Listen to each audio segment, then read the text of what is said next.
sobre el tema de los problemas de concurrencia, un reto y un refuerzo para el principio de precaución. Bien, bueno, muchas gracias. Quiero agradecer en primer lugar a Chechu y a Íñigo la posibilidad de que yo esté aquí, porque me he sumado un poco a última hora.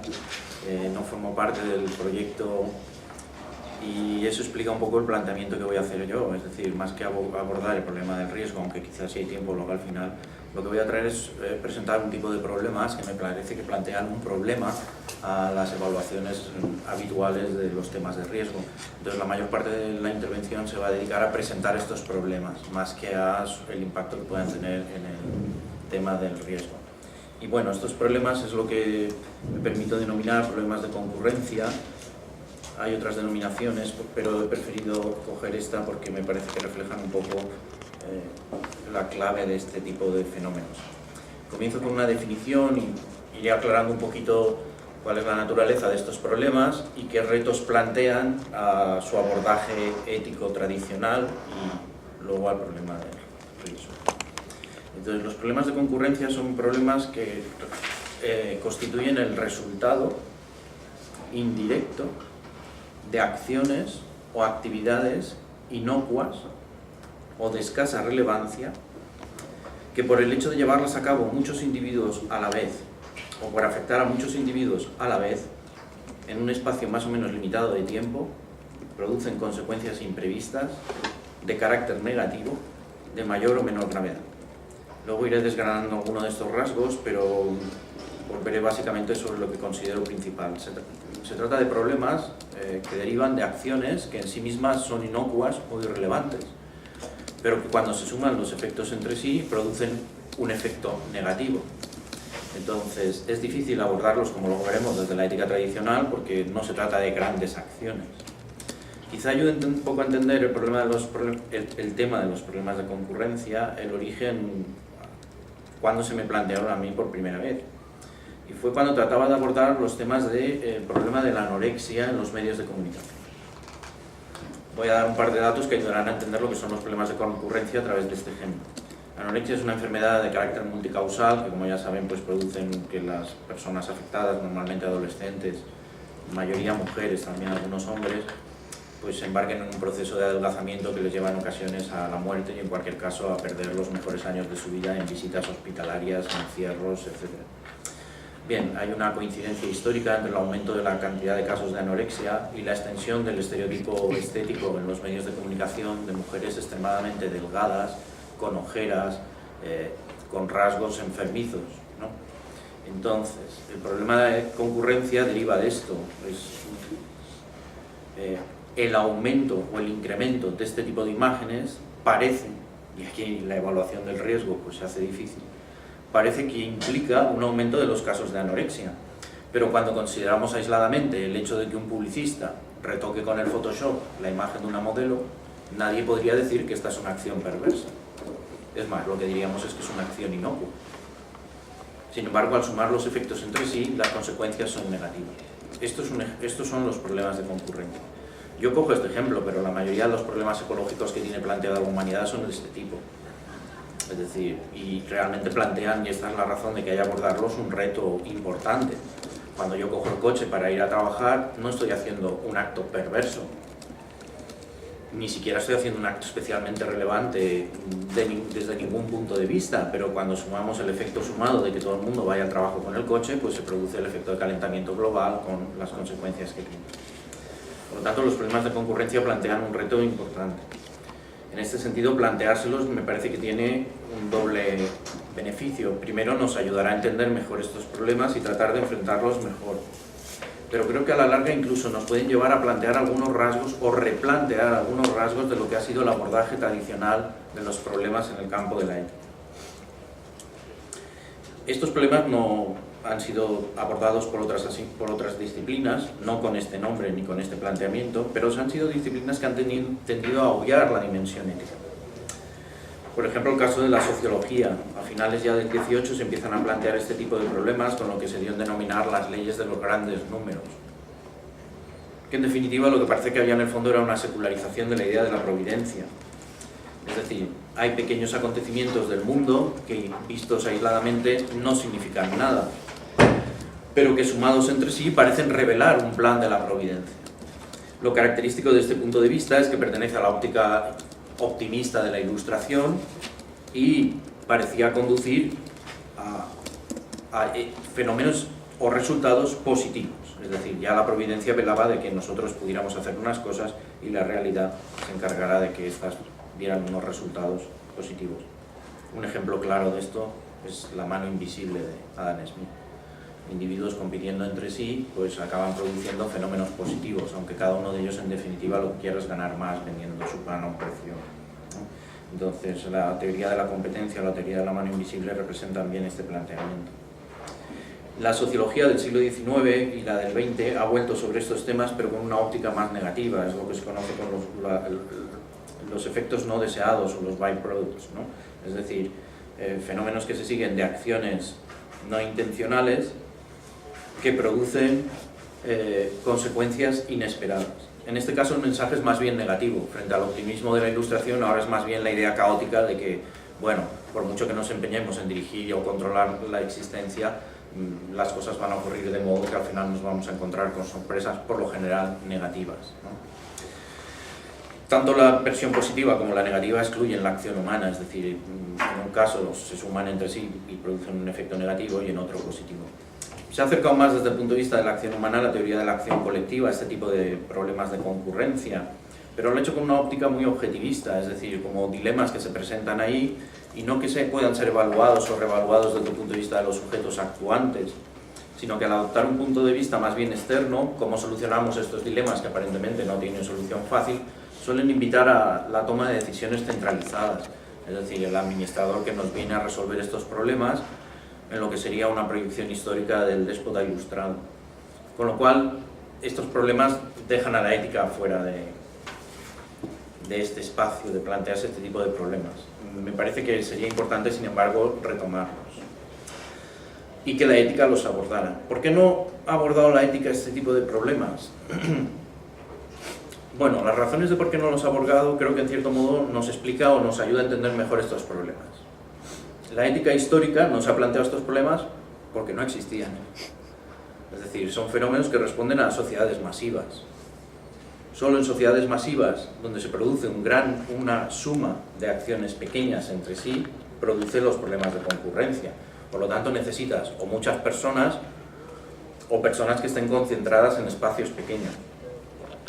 Y esto no ha existido en la historia de la humanidad hasta hace poco, de modo que no nos debe extrañar que los problemas de concurrencia no hayan sido vistos y que hayan empezado a plantearse a partir del 18, 19, cuando empiezan a formarse grandes aglomeraciones.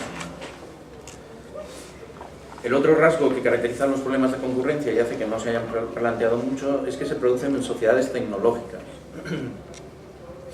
Es decir, las tecnologías disparan la ocurrencia de este tipo de casos e incluso reducen la necesidad de contar con sociedades masivas, es decir, hacen menos perentorio esa exigencia.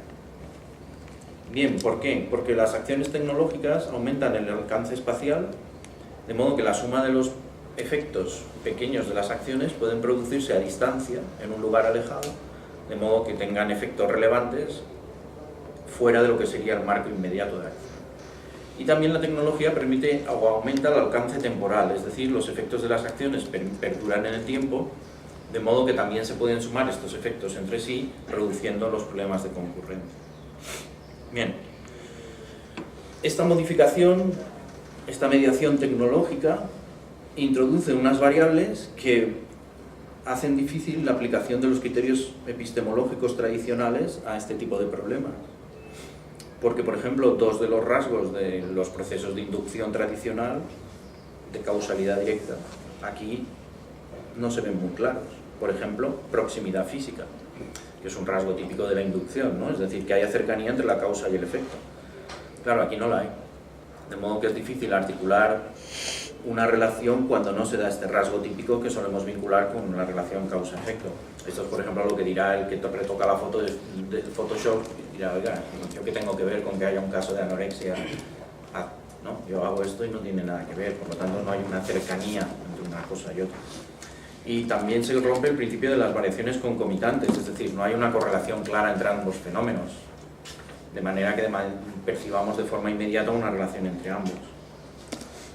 Bien, con lo cual, pues estos dos rasgos han hecho que los problemas de concurrencia no hayan sido abordados por la ética, lo cual no quiere decir que históricamente no ha habido problemas de concurrencia, pero esto me lo salto porque no hay mucho tiempo, entonces traía algunos ejemplos históricos de problemas de concurrencia, pero en ningún caso hubo una toma de conciencia clara de ellos, no había capacidad de hacerlo, es decir, el pensamiento no había abordado este tipo de situaciones.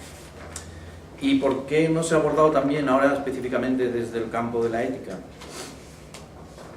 Estas razones ahora tienen que ver con la propia ética, más que con el tipo de sociedad en la que vivimos, que sea masiva o tecnológica. Bien, un primer rasgo de este tipo de problemas es que la dimensión de las acciones que están involucradas es mínima o irrelevante. Cuando la ética se ha solido ocupar tradicionalmente de acciones relevantes, es decir, acciones importantes. Pero aquí estamos acciones que son irrelevantes. Ya decía, por ejemplo, retocar con Photoshop una imagen. Es una acción que nadie diría que es relevante desde el punto de vista ético. Por lo tanto, este tipo de acciones han tendido a ser pasadas de alto por este hecho. Bien, quizá incluso más crucial desde el punto de vista de la ética es que no son acciones intencionales. O al menos no hay la intención directa de causar el efecto que es el que nos plantea un problema aquí. Cuando yo cojo el coche para ir al trabajo, no estoy queriendo contaminar. Cuando yo adelgazo a una chica con Photoshop, no estoy queriendo provocar anorexia, estoy queriendo vender más un yogur.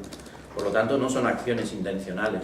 Y no hay duda de que la ética ha sido siempre vinculada a fenómenos intencionales. De hecho, ética y descubrimiento de la intencionalidad humana están unidas, ¿no? Ya desde su nacimiento en Grecia. Por lo tanto, esto plantea un problema importante desde el punto de vista de la ética. No hay intencionalidad. Bien, si no hay acción, o esta acción es muy pequeña, muy relevante, no hay intencionalidad, o esa intencionalidad no tiene que ver con los efectos que nos preocupan asociados a la acción en cuestión. Por último, un rasgo que cabría añadir como uno de los que no han motivado el planteamiento o tiende a motivar que estos temas no sean abordados por la ética es que nos queda la sensación de que aquí no hay sujeto, no hay agente.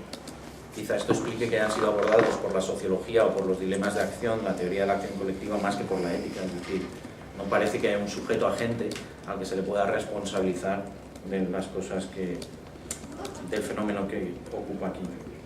Bien, bueno, con lo cual esto nos serviría para poner sobre la mesa rasgos de la ética que hacen difícil abordar estos problemas y que son rasgos que tradicionalmente han caracterizado a la ética como disciplina o como saber incluso. Es decir, en primer lugar, que la ética adopta un punto de vista individualista, el punto de vista de la gente, a la hora de considerar la acción y sus efectos. Entonces, al adoptar un punto de vista individual, en este sentido, de la gente individual, tiene dificultad para contemplar este tipo de casos. La ética suele contemplar acciones de causalidad directa, no sé si es el término más adecuado, pero me gustaría denominarlo así. Es decir, el modelo causalista de relación causa-efecto, pero aquí ya digo que a veces es difícil establecer esa causalidad de modo claro. Y sobre todo la ética ha sido tradicionalmente, más en unas tradiciones que en otras, pero de forma genérica también, asociado a la idea de acciones relevantes, una ética de la culpa. Es decir, ética de la culpa de una acción culposa, una acción malvada, una acción grave. Claro, esto difícilmente contempla este tipo de acciones, porque nadie puede decir que estas sean acciones culposas en principio. Bien, todo esto haría necesario plantear una ética más colectiva, más amplia, más social, más cultural. Es decir, que evaluara modelos de vida colectivos más que acciones individuales, y si estas son correctas o no. Tendría que ser una ética más indirecta, tampoco sé si el término indirecto sería el que, ¿no? Es decir, que asumiera planteamientos más amplios, no solamente los vinculados a la gente al agente que actúa, ¿no? Me digo que aquí la terminología no sé si es la más adecuada, pero bueno, habría que superar esta idea de la agente única perspectiva del agente que actúa. Y habría que ir, evidentemente, y está clara esta línea de avance en cuanto a que se plantean problemas tecnológicos en nuestras sociedades, a una ética de la responsabilidad. Es decir, que uno no tuviera que estar implicado en acciones malvadas para llevar a cabo una toma de acción, ¿no? No tuviera que estar, es decir, que nos sintiéramos más interpelados por la realidad que acusados de haber realizado algo incorrecto. Bien, en cualquier caso, los problemas de concurrencia hacen fundamental su abordaje ético por dos cuestiones. Una, que guste o no a los sociólogos, aquí hay implicada un comportamiento humano. No sé si decir una acción humana. pero sí un comportamiento humano, es decir, en definitiva se trata de fenómenos asociados a que la gente actúa y por lo tanto hay una dimensión de comportamiento humano que es propia de la ética. Y segunda, y es una cuestión que tiene que ver con la evaluación de las situaciones de riesgo, que hay sufrimiento humano. Y no solo es que haya sufrimiento humano, como en el ejemplo de la anorexia, etcétera, sino que algunos de los problemas aquí están en juego un poco, ¿no? Si pensamos en los problemas ecológicos, estaría en juego no ya un sufrimiento en términos pequeños, sino incluso, bueno, no sé si sonará un poco apocalíptico, pero un poco la continuidad colectiva, ¿no?, del género humano. Bueno, eso quizás suene un poco apocalíptico, pero bueno, los problemas ecológicos plantean retos que hay que abordar.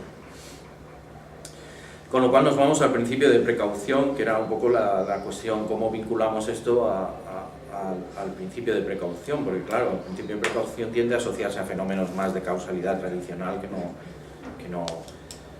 no a estos. Sin embargo, hay que evaluarlos, porque realmente nos enfrentamos a situaciones en las que parece que hay generado un daño humano, entonces hay que contemplarlo, ¿no? Bien, bueno, voy rápido. Bien, bueno, en primer lugar, efectivamente, es difícil aplicar el principio de precaución porque, ya digo, incluso lo que es las modos pensar tradicionales de la causalidad, pues aquí parece que se tambalean un poco, con lo cual aplicar el principio de precaución es complicado, porque son acciones irrelevantes, porque son acciones que vistas desde un punto de vista individual son inocuas, de modo que si uno evalúa, por ejemplo, el riesgo de la acción individual de coger el coche,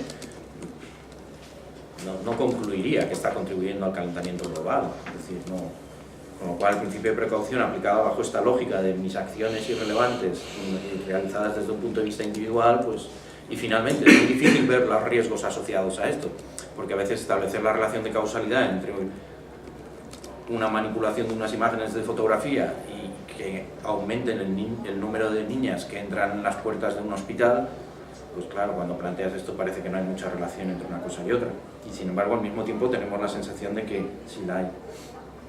Bien, por lo tanto, realmente resulta difícil aplicar el principio de precaución o la evaluación de riesgos aquí, pero es necesario hacerlo por las consecuencias negativas y los daños que se producen. Entonces, en primer lugar, una serie de cuestiones. Habría que evitar los causalismos, es decir, traer estos problemas al ámbito de la ética y romper con estas visiones providencialistas, optimistas, o con las negativas, las del caos, según la cual pues, estos byproducts son incontrolables y sencillamente pues, producen efectos negativos y ya está. O bien las del déspota ilustrado que nos resuelva la existencia. Es decir, hay que traerlos al campo de la ética y hacer ver que la acción humana está implicada y por lo tanto acción humana, decisión y libertad son temas éticos. Hay que ir a una cultura de la responsabilidad, esto está siendo claro, como lo reflejan las menciones de Jonás, ¿no? Es decir, bueno, el hecho de que se vaya a una cultura de la responsabilidad y no de la culpa, porque una cultura de la culpa no permite evaluar este tipo de fenómenos. Entonces, no nos los permite evaluar, porque no se puede uno sentir culpable aquí, pero sí responsable. En cierto modo esto modifica también lo que debería ser una ética de este tipo, donde también habría que abandonar el eje de las normas, es decir, normas, principios absolutos, generalmente asociados al mal, a la idea del mal y el hecho de que haya acciones malvadas. Y habría que acentuar una ética de los compromisos. E incluso habría que ir a una ética de los modos de vida, a la hora de poder enfrentar algunos de los retos que están planteados aquí, que no dependen lo diré en positivo, dependen de que nos replanteemos algunas de las formas en las que vivimos, más que uno piense que está siendo culpable o no. Bien, luego otro requisito es que nos planteemos la necesidad de considerar agentes amplios. ¿Qué quiere decir esto? Quiere decir que no basta el punto de vista individual, porque entonces no articularemos respuestas efectivas, sino que hay que hacer, como dijo Dewey en su día, a sentar las bases de una democracia deliberativa, aunque estas ideas luego se las han apropiado otros, públicos de afectados, es decir, articular públicos de afectados, ¿no?, colectivos que puedan enfrentar este tipo de retos. Esto necesita elementos retóricos, es decir, hay que fomentar una cierta identidad colectiva, sentirse parte de un grupo, y hay que acentuar este tipo de mecanismos retóricos de creación de una identidad colectiva que permita abordar estos retos, por ejemplo, la idea de humanidad a la hora de enfrentar los retos ecológicos. Y al mismo tiempo pues otro tipo de recursos retóricos a otros niveles, ¿no? como por ejemplo colectivos profesionales, tratar de articular colectivos, identidades colectivas de profesionales que permitan abordar algunos de los problemas de concurrencia de sus ámbitos. Bien, pero al margen de la retórica y de esta apelación al sentimiento común, hacen falta mecanismos discursivos para resolver o enfrentar estos problemas. Sistemas de observación, que estos parece que ya lo contamos con ellos, es decir, mecanismos para constatar el hecho de que hay problemas de este tipo y que exista una cierta correlación entre una cosa y otra, aunque sea difícil de establecer. Sistemas de retroalimentación, es decir, que haya una interpelación a partir de la constatación de estos problemas sobre los individuos colectivos que se puedan responsabilizar de ellos, es decir, si bien un publicitario nunca dejará de retocar las imágenes, sí que el colectivo de los publicitarios puede recibir el feedback de una sociedad en la que aumentan los casos de anorexia y asumir compromisos colectivos de este tipo para hacer frente a estos problemas. Por lo tanto, hacen falta foros de implicados donde articular la deliberación, la toma de conciencia de estos problemas y finalmente articular compromisos. Es decir, es necesario articular compromisos que permitan afrontar estos retos más que la acción comprometida individual, que difícilmente contribuirá a cambiar este tipo de fenómenos más allá de que uno se descuele de coger el coche o de, ¿no? Entonces, bueno, como fenómenos aislados pues no harían mucho, sino que necesitamos compromisos colectivos.